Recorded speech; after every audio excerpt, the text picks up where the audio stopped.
Hi children, I am going to start a new lesson and the title of the lesson is Prices and Cost of Living. Now let us start the lesson. It is economics lesson. Children, you might have heard of price rise, increase in prices. And people, especially poor people, they face many problems when there is price rise because their incomes are very low. And in this lesson, we are going to learn about this rise in prices and how it is measured and who are the people mostly affected by this price rise and who are the people who are not affected by this price rise and how prices are controlled or regulated by the government. All this we are going to learn in this lesson. To start with, let us first see how the families prepare their budget and why they prepare. All the people who earn income, they prepare their own budgets. Either in written form or mentally they prepare a budget for themselves. Because they are earning some income, they plan how to spend that money, on what items they have to spend, how much money to save. All these plans together they are called as budget. So they prepare a budget for their income. And you might have heard people discussing this month this much is our income, we spend this much on these items, only this much money is left in our hands, and so on. And suppose you receive some pocket money of 100 rupees from your parents. Immediately you will start planning how to spend that money, what to buy, and will it be sufficient to buy all that you want to buy, etc., etc. You will start planning, and you have to manage within the same 100 rupees. Because your income is 100 rupees in the form of pocket money. So within that 100 rupees only you have to manage your needs. You cannot go beyond that because you have only 100 rupees in your hand. And this is called balancing the budget. To manage with the money which is in our hands. That is called as balancing the budget. Now let us see first what is a budget. What is a budget? A budget is a statement of income and expenditure. Here you can see in the table, on one side, on left hand side receipts are given and the right hand side expenditure is given. This is a form of budget. This is Subbamma's budget. Subbamma, she is an agricultural laborer and she prepares her own budget. Now on one side receipts are there, receipts means income, and expenditure. On what items she spends the money. Now, see here, her earnings are 10,000 rupees per month. And in the middle, when she needs, she borrows 2,500 rupees. So, the total income comes to 12,500 rupees. Now, let us see her expenditure. On food items, she spends 3,000 rupees. On rent, she pays a house rent of 2,000 rupees. School fees, 1,500 rupees. Medicines and doctor fees 2,500 rupees, and bus and auto charges rupees 1,500, and electricity, mobile and other expenses for daily needs rupees 2,000, and total comes to here 12,500. Income is 12,500 and the expenditure is also 12,500. That means income and expenditure both are equal. That means she is able to manage with the money which she is earning. Of course, in the middle, when she needed, she took a loan of 2,500 rupees. Including that, her income is 12,500 rupees. So, income is 12,500 rupees and the expenditure is also 12,500 rupees. Such type of budgets are called when income and expenditure both are equal. That is called as balanced budget. Now, let us see the types of budgets first. There are 4 types of budgets. And they are surplus budget. Surplus budget means income is more than the expenditure. If the income is more than the expenditure, such a type of budget is called surplus budget. Deficit budget. Expenditure is more than the income. If expenditure is more than the income, then it is called as deficit budget. Balanced budget. Income and expenditure both are equal. Just now I told you. If both are equal, that is balanced budget. That means people are able to balance their income with expenditure. So it is called as balanced budget. Unbalanced budget. Income and expenditure are not equal. If both are not equal, Either it may be surplus budget or deficit budget, isn't it? So these are the 4 types of budgets: surplus budget, deficit budget, balanced budget, and unbalanced budget. And unbalanced budgets can be either surplus budgets or deficit budget. Now, how changes in prices affect family budget? How changes in prices affect family budget? Whenever there are changes in the prices, whenever prices increase, how it affects the family budget. Now let us see. Whenever there is rise in prices, it affects the family budget. Take the example of Subbamma's family budget. Presently, she is paying a rent of 2000 rupees for her house. And if next month the house owner increases the rent to rupees 2500 and also the prices of petrol and diesel increase, that means transport charges will also go up. Transport charges also increase by 500. And then Subbamma has to spend 500 rupees more on house rent and 500 rupees more on transport charges. That means the cost of living of Subbamma increased by 1000 rupees.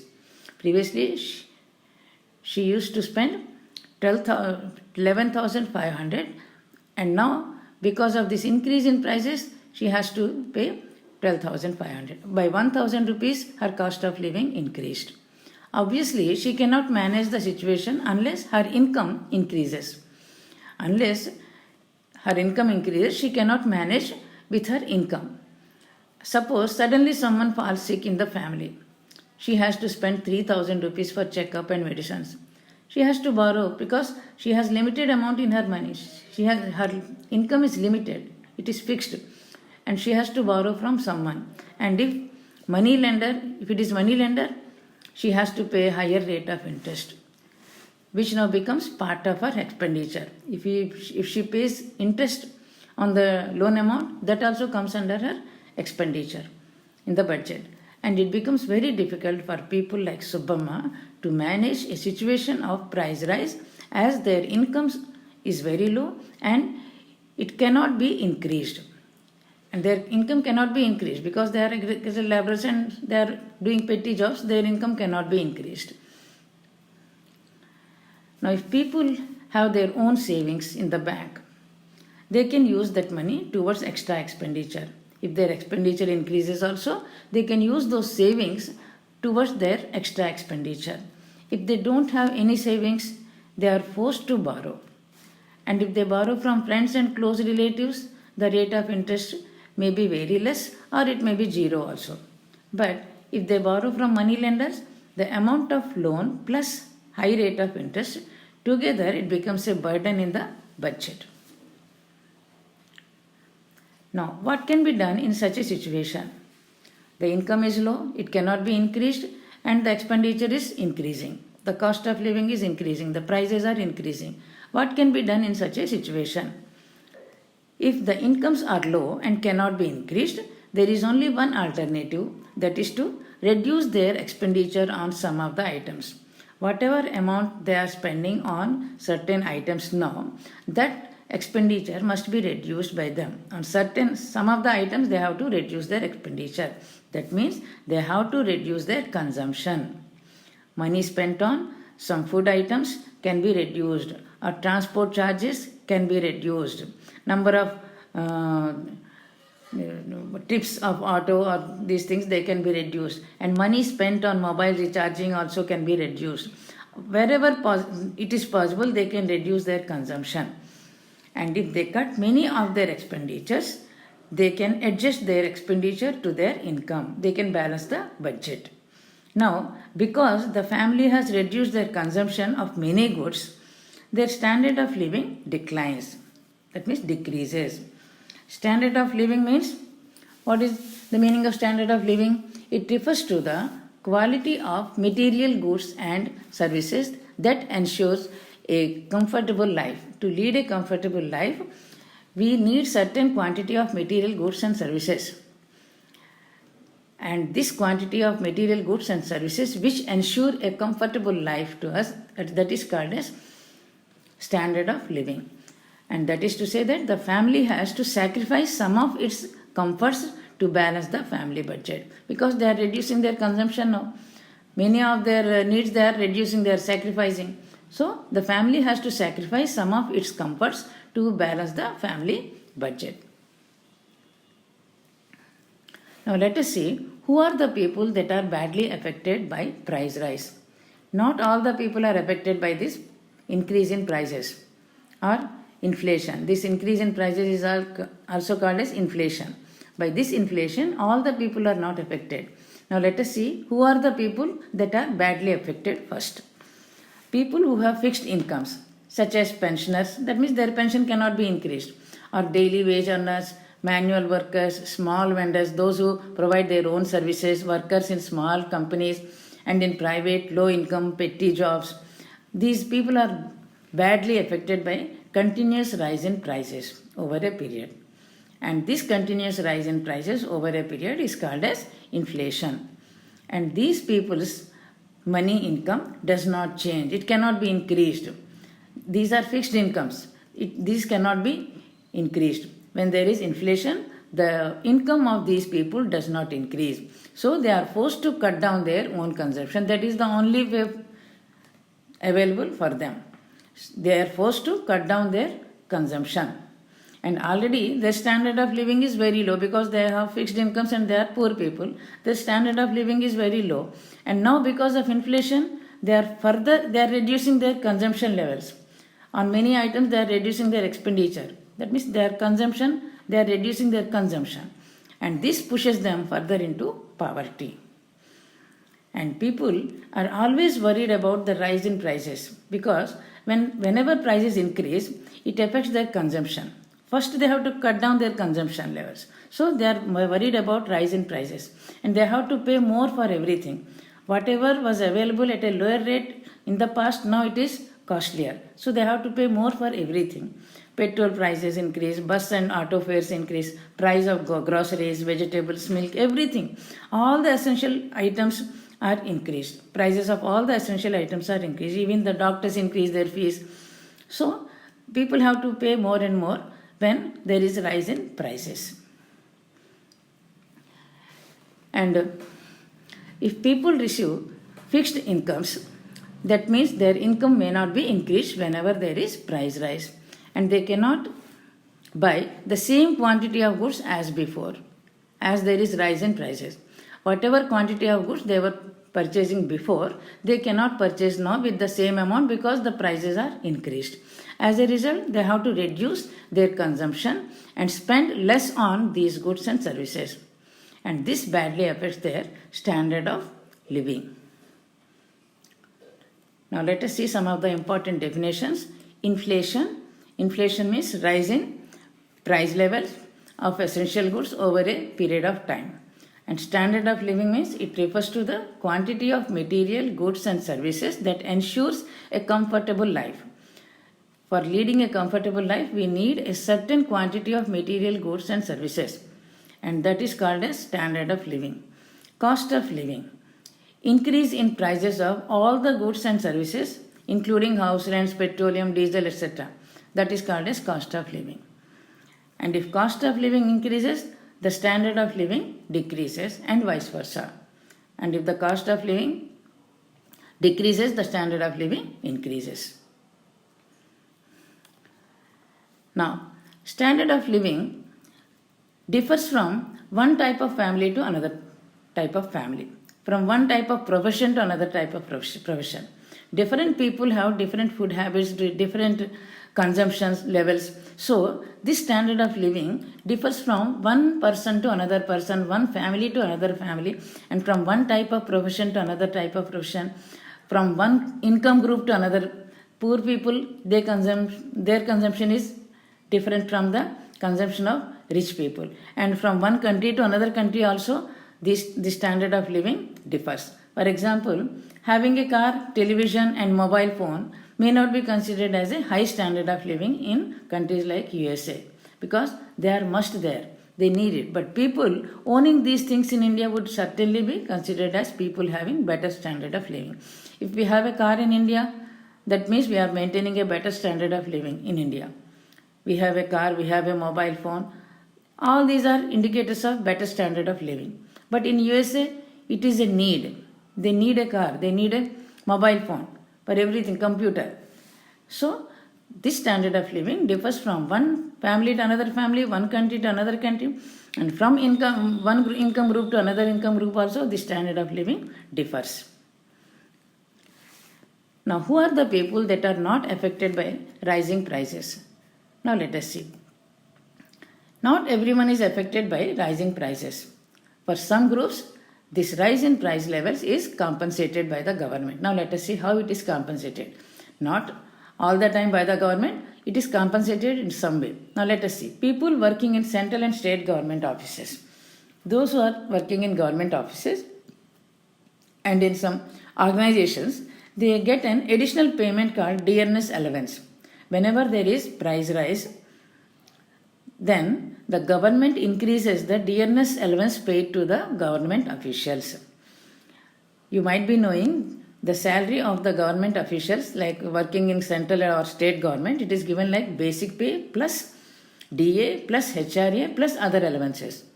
DA means dearness allowance. Basic pay. Suppose 10,000 is basic pay. Some percentage of this basic pay will be given as dearness allowance. And some percentage of this basic pay will be given as HRA. HRA means house rent allowance. And plus other allowances. Like the dearness allowance is part of the salary of government officials. And whenever there is rise in prices, the government increases this dearness allowance to be paid to the government officials.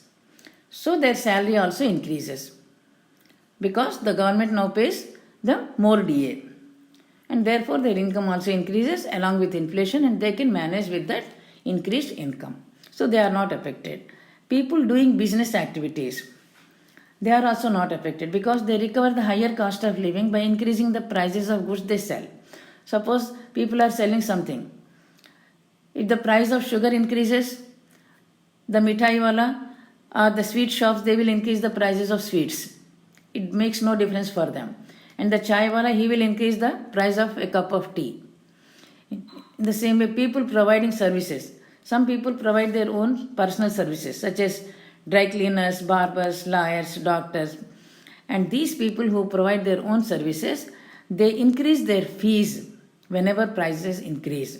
Whenever there is inflation, these people charge more for their services. For example, a doctor increases his consultation fee. In the same way, lawyer also increases his consultation fee. Barbers, they charge more. Dry cleaners, they charge more. So, they are not affected. They charge more for their services from their customers, clients or patients. And lastly, extremely rich persons, because they are very rich and they have more savings with them. By birth, they are rich. Extremely rich persons working in corporate sector. If they are working in corporate sectors, they will get lakhs of income. So they are not affected by the rising prices. Now, not all working people get compensated easily. Now let us see, as we discussed just now, whenever there is rise in prices, certain group of people are compensated. The government pays them extra allowances to meet the increasing expenditure, like government employees, but not all the working people are able to get this compensation. And whenever there is rise in prices, all the working population like agricultural laborers, construction workers or factory workers, they demand for increase in their wages also. You might have heard about this. They go on strikes demanding more wages, more salaries. So sometimes the labor unions and the workers unions also fight for increase in the wages on behalf of the workers and laborers. And sometimes to get their demands fulfilled, they strike work also. They stop working in the factories so that the demands will be fulfilled by the owners. On such occasions, the government interferes and negotiates talks with the owners and the workers to pay more wages. And for many jobs, the government also pays fixed wages. But whenever there is a situation of price rise, the government revises the wages to enable the workers to cope up with the situation. Already, as you know, the Minimum Wages Act has been passed by the government. And according to this act, the wages which are prescribed by the government, they are to be paid to the laborers. Wherever they are working, wages must be paid according to the Minimum Wages Act. And these minimum wages also, though they are prescribed by the government, if there is rise in price levels, these minimum wages to be paid to the laborer are also revised by the government, so that the labor can cope up with the increasing prices. Now, how inflation is measured? Inflation means continuous rise in prices over a period of time. And whenever there is inflation, the prices of all the goods and services are not increased. Prices of some goods are increased and prices of some other goods fall down. For example, prices of mobile phones fall down and other prices are rising. Can we call this situation as inflation? Another example, suppose the price of matchbox increases. What is the cost of matchbox? 1 rupee or 2 rupees. Take it as 1 rupee. If it increases by 50 paisa, does it reduce our cost of living? How many matchboxes we use per day? So it never reduces our cost of living. And if the house rent is increased or price of petrol, diesel is increased, that affects everyone. One more example. Suppose the cost of computers fall down. Will it affect the budget of a small manual worker? No way, because he never uses computer. Only if the prices of items of daily use like vegetables, groceries, petrol, diesel, milk, etc., they increase, it affects all the people. And if the price of an industrial machinery increases, then what happens? Then all the goods produced by that machine also will be costlier and affect a large number of people who purchase these goods, because the increase in the price of machine will be added to the cost of the goods which are produced by that machine. So it affects a large number of people who are purchasing these goods manufactured by that machine. Now, price index numbers. What is this price index? It is a statistical device with the help of which change in prices is measured. It is a statistical device with the help of which change in prices is measured. Change in price of one good does not affect the prices of other goods. In the same way, so how can we measure overall changes in prices of goods? If there is a change in the prices of many goods, how can we measure overall changes in the prices of goods? This can be done by using this price index number.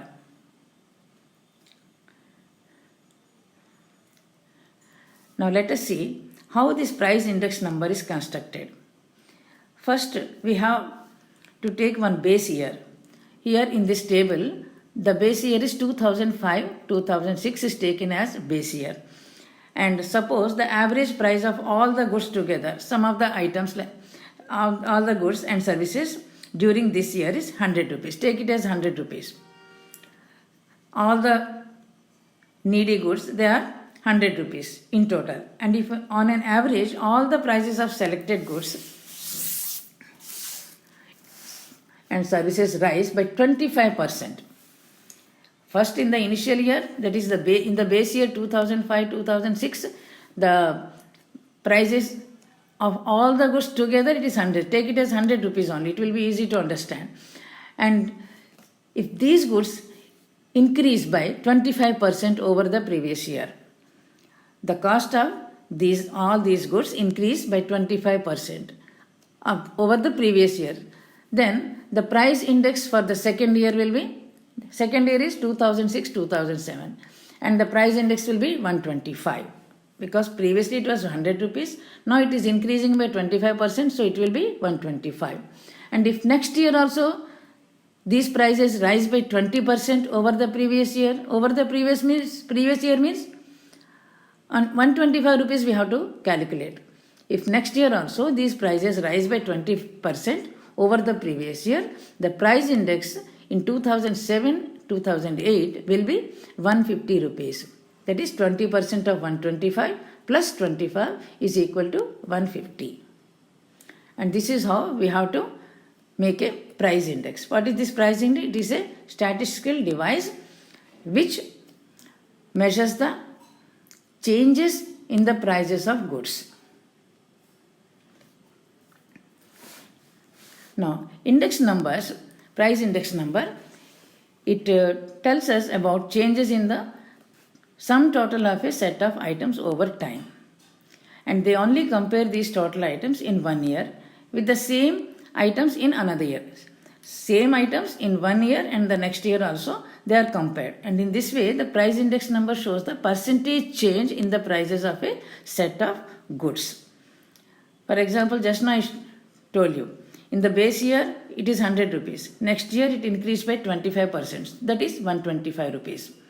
The cost of all the goods together, base year it is 100 rupees and next year it increased by 25%. So it is 125. Price index is 125. That next year it increased by 20%. That means it is 150 rupees.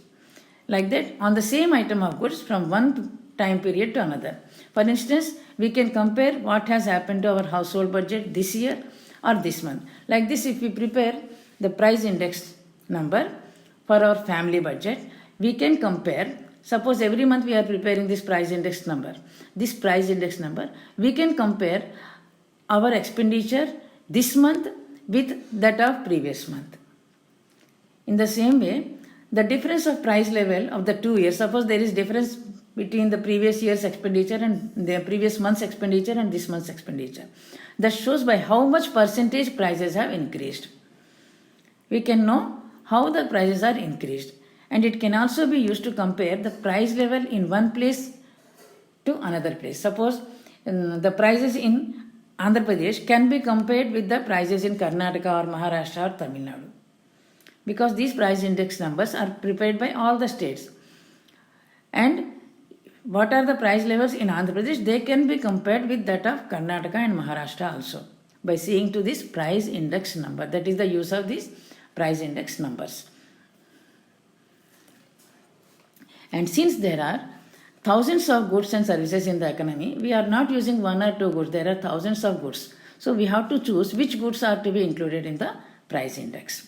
And price index numbers are of different types depending on which group of consumers we are concentrating. Suppose we are concentrating on the consumers first. We have a price index number related to consumers, that is called Consumer Price Index, CPI. In short form, we call it as CPI, Consumer Price Index. And if we are concentrating on the wholesalers, Wholesale Price Index. There are two types of price index. One is Consumer Price Index, that is CPI, and Wholesale Price Index, that is WPI. Now let us see what is the CPI and WPI. CPI, that is Consumer Price Index, measures the changes in prices of only a few selected consumer goods. Because it is Consumer Price Index, it measures the changes in prices of few selected consumer goods at retail price. And WPI, that is Wholesale Price Index, it includes all the goods, capital goods and consumer goods also, and changes in their wholesale rates. WPI measures the changes in the prices of wholesale rates of all the goods, capital goods and consumer goods also. Now, different CPIs are published by the government in India.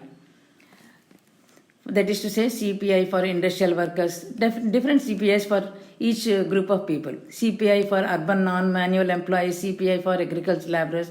Like that, different CPIs are prepared by the government in India. And we'll complete here and I'll continue the lesson in the next part of the video.